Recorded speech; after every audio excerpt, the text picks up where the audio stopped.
આણંદ મહાનગરપાલિકામાં સમાવેશ થતા સરદાર પટેલની કર્મભૂમિ કરમસદમાં વિરોધ। નવા જિલ્લા બન્યા બાદ ઠેર ઠેર વિરોધ પ્રદર્શન થઈ રહ્યા છે, ત્યારે બનાસકાંઠાથી શરૂ થયેલી વિરોધની આગ કરમસદ સુધી પહોંચી છે। આણંદ મહાનગરપાલિકામાં કરમસદનો સમાવેશ કરાતા વિરોધ ફાટી નીકળ્યો છે। લોહ પુરુષ સરદાર પટેલની કર્મભૂમિ કરમસદના લોકોએ ધંધા રોજગાર બંધ રાખી વિરોધ નોંધાવ્યો। લોકોએ કહ્યું, સરદાર પટેલના અસ્તિત્વને જાળવી રાખવા માટે કરમસદનો સમાવેશ આણંદ મનપામાં ન કરવામાં આવે તેવી માંગ કરાઈ। મહત્વનું છે કે આણંદ મનપા તરીકે જાહેર થતાં જ આણંદ વિદ્યાનગર અને કરમસદ નગરપાલિકા સહિત આસપાસના 4 ગામનો સમાવેશ કરાયો। જોકે કરમસદને સ્વતંત્ર દરજ્જા માટે લોકોની લાંબા સમયથી માંગ ઉઠી છે। આ તમામ પક્ષ અને જ્ઞાતિના લોકોએ ભેગા મળી સરકાર પુનઃ વિચારણા કરી કરમસદ મહાનગરપાલિકા અથવા તાલુકાનો દરજ્જો આપવાની માંગણી કરી।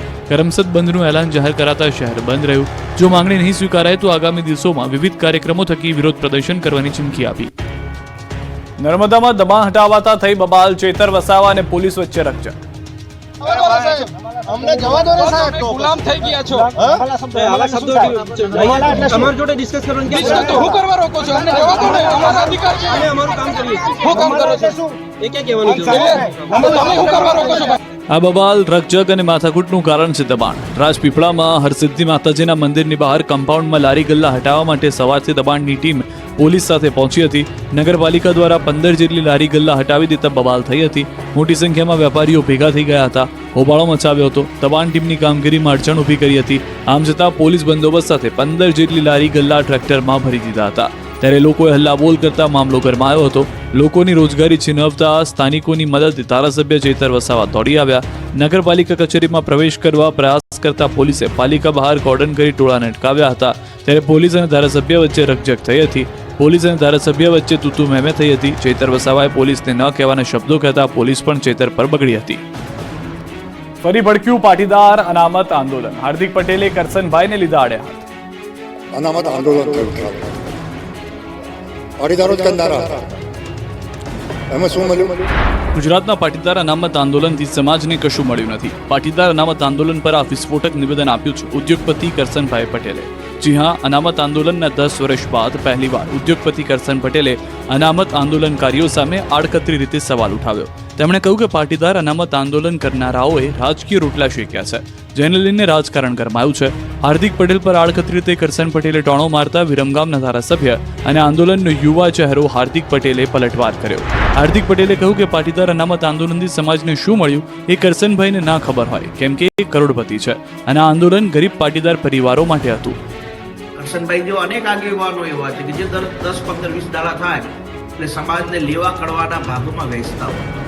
કેમ કે જો પાટીદાર સમાજ એક થઈ જાય તો આવા આગેવાનોનો મોભો જળવાય નહીં ને। એટલા માટે થઈને વારંવાર નિવેદનબાજી કરીને સમાજના ભાગલા પાડવાનું કામ કરે છે, સમાજને લેવા કડવામાં વેચવાનું કામ કરે છે। આક્ષેપ કર્યું કે કરસનભાઈ જેવા અનેક એવા આગેવાનો છે જે પાટીદાર સમાજને કડવા લેવામાં વેચી રહ્યા છે। આવા આગેવાનોની ઓળખવાની જરૂર છે, કેમ કે આ આગેવાનો સમાજની એકજૂટતા નથી જોઈ શકતા। સમાજ એક થાય તો આવા આગેવાનોનો મોભો દબાઈ જાય છે। તો લલિત કગથરાએ કહ્યું કે કરસનભાઈ ઉદ્યોગપતિ હોવાથી જોતા હોય છે નફા નુકસાની। કરસનભાઈ જે વાત કરી છે ને એ મને એટલા માટે એવું લાગે છે કે ક્યાંક દુઃખી હશે જીઓ। એક સમયના દુશ્મન હાર્દિક પટેલ અને નીતિન પટેલે એકબીજાના કર્યા ભરીને વખાણ। એક સમય એકબીજા પર શબ્દોના તીર છોડતા થાકતા નહોતા એવા બે પાટીદાર નેતાઓ હવે એકબીજાના વખાણ કરતા થાકતા નથી। રાજનીતિમાં જેમ ક્યારેય કોઈ કાયમી દોસ્ત નથી હોતો, એમ કાયમી દુશ્મન પણ નથી હોતો। એ જ ઉક્તિને સાર્થક કરતા નીતિન પટેલ અને હાર્દિક પટેલે પરસ્પર પ્રશંસાના પુલ બાંધ્યા। એટલું જ નહીં, નીતિન કાકાએ તો હાર્દિક પટેલ રાજ્યના મંત્રી બને એ માટે મા ઉમિયાને પ્રાર્થના પણ કરી। કડીમાં આયોજિત 72 ચુવાળ કડવા પાટીદાર સમાજના 22મા સ્નેહ મિલનમાં બંને નેતાઓ એકબીજા માટે અલગ જ અંદાજમાં જોવા મળ્યા। પણ સાહેબની હાજરીમાં એક ગુસ્તાખી અમે કરીએ છીએ કે સાહેબ તમારા બધાના આશીર્વાદથી ખૂબ લાંબો સમય વિરમગામ માંડલ દેત્રોજની સેવા કરવાનો અમને અવસર મળશે તો કડીને પણ ટક્કર મારે એવી અમે વિરમગામ માંડલ દેત્રોજનો વિસ્તાર અમે ચોક્કસ બનાવીશું। કે વિરમગામને કડી જેવું બનાવીશું। મેં કીધું કડીથી પણ સારું બનાવો, અમારો તમને પૂરેપૂરો સમર્થન છે, સહયોગ છે। દમણના કુંતા રોડ પર ટેન્કર ભડકે બળ્યું। રાજ્યના પડોશમાં આવેલા સંઘ પ્રદેશ દમણના કુંતા રોડ પર એક ટેન્કરમાં આગ લાગી। દોડતા ટેન્કરમાં આગ લાગતા દોડધામ મચી ગઈ। જોકે ટેન્કર ચાલક તાત્કાલિક બહાર નીકળી આવતા તેનો આવાજ બચાવ થયો. જોકે થોડી જ વારમાં ટેન્કરનું આખું કેબિન આગની જ્વાળાઓમાં લપેટાઈ ગયું. આ ઘટનામાં કોઈ ઈજા કે જાનહાની થઈ ન હતી, પરંતુ આગ લાગવાનું કારણ હજુ સુધી જાણી શકાયું નથી.